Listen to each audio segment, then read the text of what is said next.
One of my biggest heroes is a man named Masao Nagano. You probably haven't heard of him, and that wouldn't surprise me. He was born in Japan in 1880, and according to people who knew him, though he was paid well, he lived humbly. He would wear unsuspecting clothing and store cooked soybeans in a pot to live off of for up to 10 days. He sent money to his mother, made considerable donations to those in need, and put the rest of his time and money into the Young Railwaymen's Christian Association, which he founded. Having converted to Christianity as a young man, he became a powerful, devout Christian speaker who could hold entire audiences captivated. There's a small memorial dedicated to him in his hometown of Asahikawa, but other than that, he doesn't have much accolades or recognition other than a fictional book and movie created based on his life. What truly speaks volumes about him, though, are the innumerable occasions where Masao sacrificed everything for others. The stories passed down about him are overwhelmingly those where he stood up for and served the persecuted, sick, lonely, and heartless. After his death, people recalled times where he cared for a coworker in the depths of alcoholism and then prostrated him at the feet of his boss to beg him to give the man's job back. Or the time when he wrote to the newspaper to protect a foreign missionary who was being slandered by them. There was one moment, however, that set Masao apart from any other servant, but before we talk about it, we need to talk about the hero's journey cycle, which I believe Masao Nagano embodied very well. The hero's journey cycle is, in my opinion, one of the most profound literary observations ever to have been recorded. A clear diagram of the steps that nearly every great story has ever followed. According to Joseph Campbell, the man who coined the term hero's journey cycle, this cycle happens in all of us. Every day when we wake up, we receive a call to action, and the comfort of our beds or any other number of things may be the temptation to refuse it.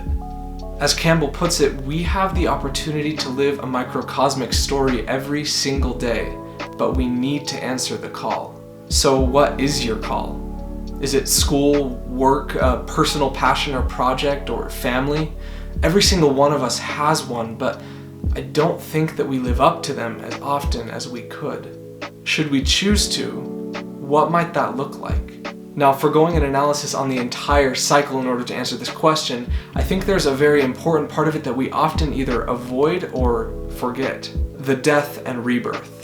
There's a verse of scripture I see often used to describe Masao Nagano's life. John 12:24.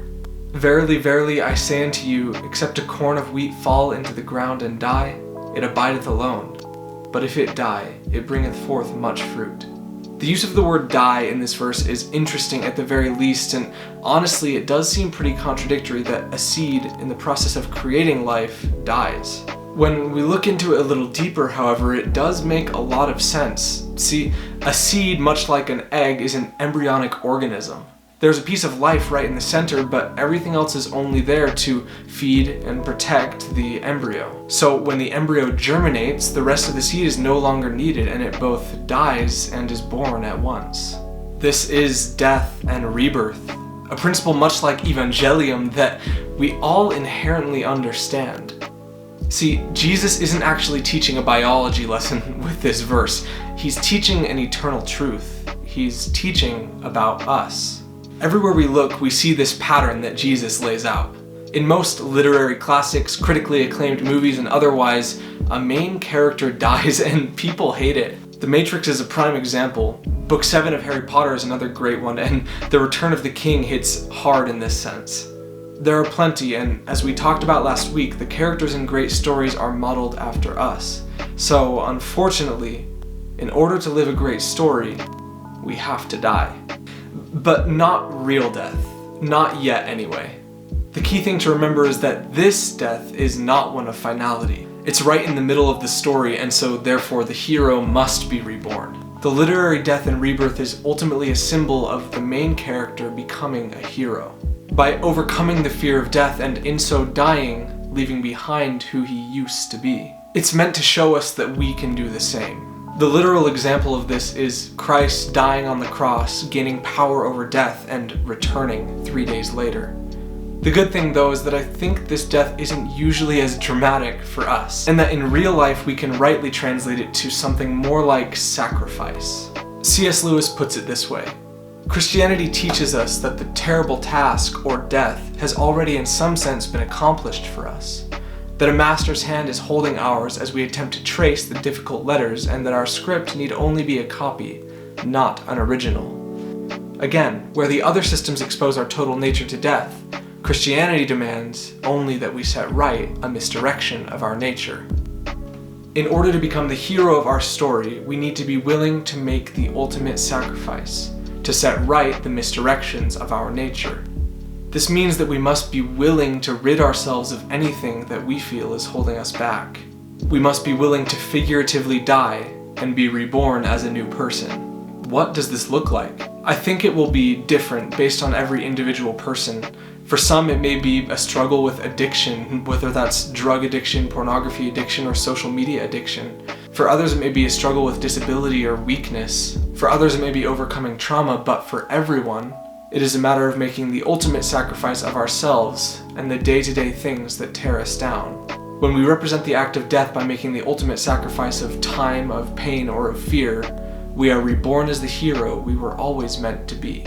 In a very real and microcosmic way, as Masao was sacrificing his time, his money, and his status for others, he set right the misdirections of his nature. He was growing and becoming prepared for his true macrocosmic mission on Earth, thus fulfilling the death and rebirth of the hero's journey cycle.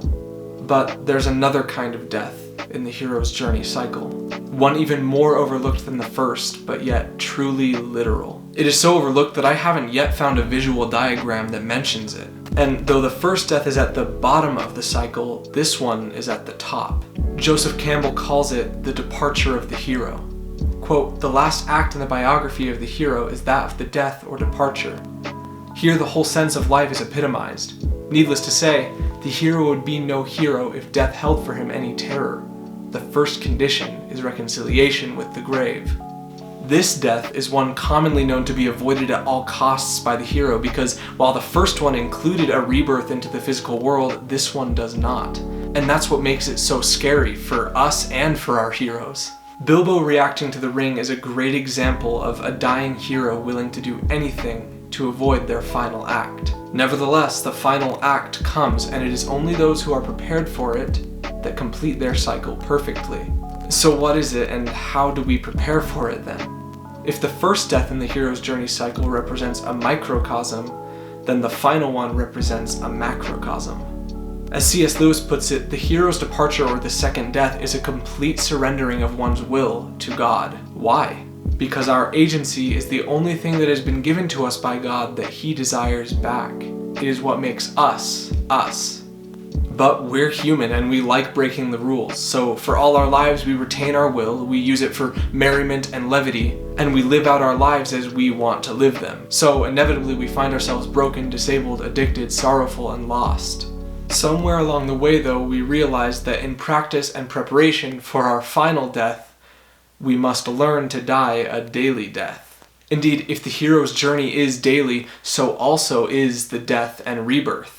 It is repentance, it is the atonement, and it is what prepares us for the final departure from our journey. That is the cycle. Every single day prepares us for that moment, and if on the day of our death we are content to pass, we must surely have found the purpose of our life. This is where Masao Nagano's final act on Earth, the most important that I talked about in the beginning, comes into play. Masao was on the train coming home from a church service. As the train pulled itself up the mountain toward the summit of Shiokari Pass, a coupling gave loose, and the car that Masao and several dozen other passengers were in started rolling backwards down the mountain. In a desperate attempt to stop the train, Masao ran out to the deck and spotted the emergency handbrake, but after what was too much time trying, the train would not slow down. Rolling toward a bend in the track that would inevitably derail the carriage, Masao saw no other options. Passengers on the train recall Masao with his head bowed in prayer, before turning back as if to nod farewell, and throwing himself onto the tracks beneath the train. The train came to an abrupt halt over Masao Nagano's now lifeless body.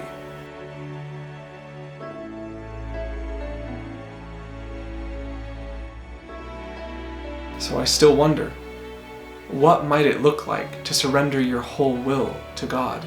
Honestly, I'm not too sure. But when I remember Masao Nagano, an unsuspecting, humble man, one who used every opportunity he could to experience the sacrifice of death and rebirth, one who daily gave his will to others. I see what it is like to, in the end, completely give my will to God.